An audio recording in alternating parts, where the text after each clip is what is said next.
Sorry میری انگلی لگ گئی تھی اور وہ ریکارڈنگ جو تھی وہ وہاں سے ڈسکنیکٹ ہو گئی تھی. تو اب آگے سٹارٹ کرتے ہیں, اسی سے آگے کنٹینیو کرتے ہیں. آگے فرمایا وقالوا کونوا ہودن او نصارا تہتدوا, اور وہ کہتے ہیں یا تو یہودی ہو جاؤ یا پھر نصرانی, تو ہی تم ہدایت پاؤ گے.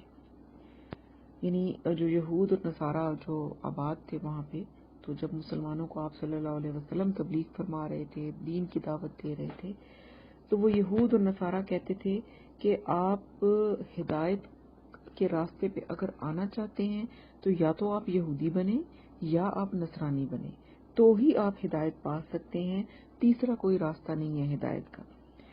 تو اللہ تعالیٰ فرماتے ہیں کل بل ملت ابراہیم حنیفہ, کہہ دیجئے کہ نہیں بلکہ ہم تو پیروی کریں گے ابراہیم علیہ السلام کے طریقے کی, جو کہ بالکل یکسو ہو کر اللہ کو ماننے والے تھے. یعنی کہ ابراہیم علیہ السلام, یعنی اللہ تعالیٰ فرما رہے ہیں کہ آپ ان لوگوں کو اس بات کا جواب یہ دیں کہ نہیں, ہم نہ تو یہودی بنیں گے نہ ہم عیسائی بنیں گے, بلکہ ہم اس ملت کی پیروی کریں گے جو ابراہیم علیہ السلام لے کر آئے تھے. اور ابراہیم علیہ السلام جو دین اور جو ملت لائے تھے وہ صرف ایک اللہ کو ماننے والے تھے. تو اس کی یہ تعلیمات تھیں کہ تمام راستوں سے ہٹ کر ایک اللہ کی طرف متوجہ ہو جاؤ. وما کان من المشرکین, اور وہ مشرکوں میں سے نہیں تھے. تو یہ بات ان کو بتائی جا رہی ہے کیونکہ وہ یہود اور نصارہ جو تھے وہ ابراہیم علیہ السلام کو وہ بھی مانتے تھے, پہلے بھی ہم پڑھ چکے ہیں یہ سارا کچھ. اور ان کو یہ بتایا جا رہا ہے کہ تم اگر ابراہیم علیہ السلام کو ماننے والے ہو تو پھر تم تو شرک کر رہے ہو. یہود جو تھے حضرت عزیر کو اللہ کا بیٹا بنا کر شرک کر رہے تھے, حضرت عیسیٰ کو عیسائی اللہ کا بیٹا قرار دے کر شرک کر رہے تھے. تو حضرت ابراہیم علیہ السلام تو مشرکوں میں سے نہیں تھے, وہ تو صرف ایک اللہ کو ماننے والے تھے. تو ہم یعنی کہ جو امت محمدی ہیں, جو نبی صلی اللہ علیہ وسلم پر ایمان لائے صحابہ کرام, ان کو کہا جا رہا ہے کہ آپ کہہ دیں کہ ہم صرف اور صرف ابراہیم علیہ السلام کی ملت پر چلیں گے, کہ جو صرف ایک خدا کو ماننے والے تھے اور جنہوں نے کبھی شرک نہیں کیا تھا. اس کے بعد مسلمانوں کو حکم دیا جا رہا ہے کہ یہود اور نصارہ جو کچھ بھی کہتے ہیں ان کے جواب میں تم کیا کہو, وہ اللہ تعالیٰ ان کو بتا رہے ہیں. اور اللہ فرماتے ہیں قولوا آمنا باللہ, کیا کہو تم, مسلمانوں کو حکم دیا جا رہا ہے کہ تم کہو ان کے جواب میں کہ ہم ایمان رکھتے ہیں اللہ پر. وما انزل الینا, اور جو کچھ نازل کیا گیا ہے ہماری طرف.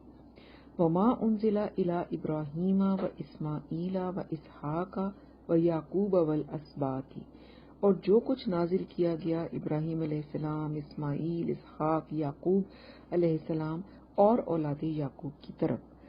وما اوتی موسیٰ و عیسیٰ, اور جو کچھ دیا گیا موسیٰ علیہ السلام کو اور عیسیٰ علیہ السلام کو. وما اوتی النبیون من ربہم, اور جو کچھ دیا گیا تمام انبیاء کو ان کے رب کی طرف سے. لا نفرق بین احد منہم, ہم ان میں سے کسی کے بیچ بھی تفریق یا فرق نہیں کرتے. تو یہ جواب اللہ تعالیٰ نے مسلمانوں کو بتایا کہ تم ان کے تمام باتوں کے جواب میں یہ بات ان سے کہو کہ ہم تو صرف ایک اللہ کو ماننے والے ہیں, اور جو کچھ بھی اللہ تعالیٰ کی طرف سے نازل ہوا ہم اس پر ایمان رکھتے ہیں, جو نبی صلی اللہ علیہ وسلم پر نازل ہوا یعنی کہ قرآن. اور اس کے علاوہ جتنے بھی انبیاء پہلے آئے ہیں جن میں کہ تمام انبیاء کی فہرست بھی یہاں پر دی. حضرت موسیٰ, حضرت عیسیٰ کا نام خاص طور پر آیا کیونکہ حضرت موسیٰ کو یہودی مانتے تھے اور حضرت عیسیٰ کو نصرانی مانتے تھے.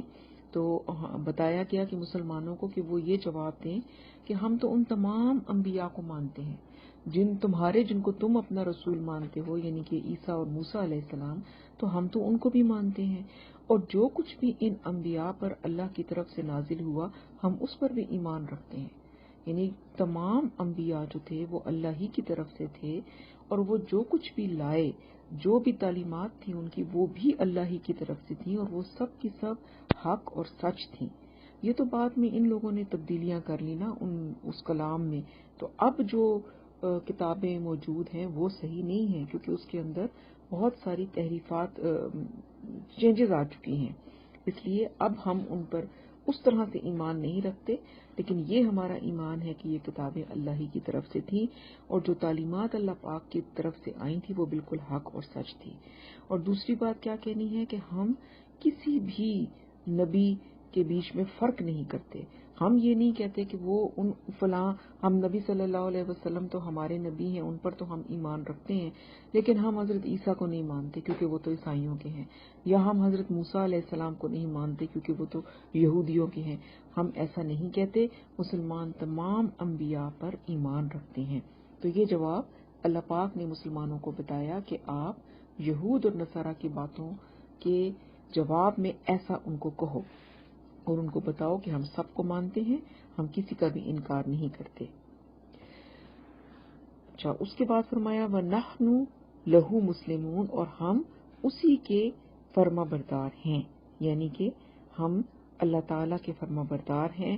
ہم صرف اور صرف اللہ کے سامنے جھکتے ہیں اور اللہ تعالیٰ کی فرما برداری ہی پر ہم قائم ہیں.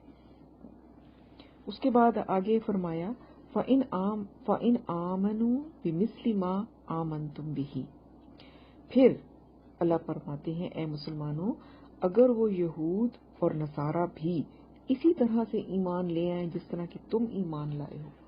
یعنی مسلمانوں کو کہا جا رہا ہے کہ اگر یہ یہود اور یہ نصارہ تمہارے جیسا ایمان لے آئیں، یعنی وہ ضد اور ہٹ دھرمی کی روش کو چھوڑ دیں اور ٹھیک ٹھیک وہی دین اور وہی راستہ اختیار کر لیں جو کہ محمد صلی اللہ علیہ وسلم کے ذریعے سے تمہیں دیا گیا ہے، فَقَدِ اهْتَدُوا، تو پھر اس صورت میں وہ ہدایت پر ہوں گے.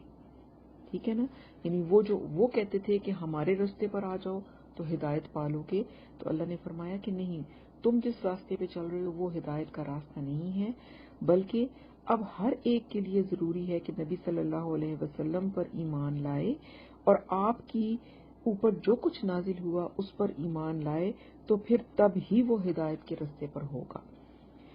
وَإِن تَوَلُّوا، اور اگر وہ پیٹھ پھیر لیں، منہ موڑ لیں، فَإِنَّمَا هُمْ فِي شِقَاقٍ، تو پھر وہی ضد پر ہیں. یعنی اگر وہ ایمان نہیں لاتے، وہ بات نہیں مانتے، تو اس کے معنی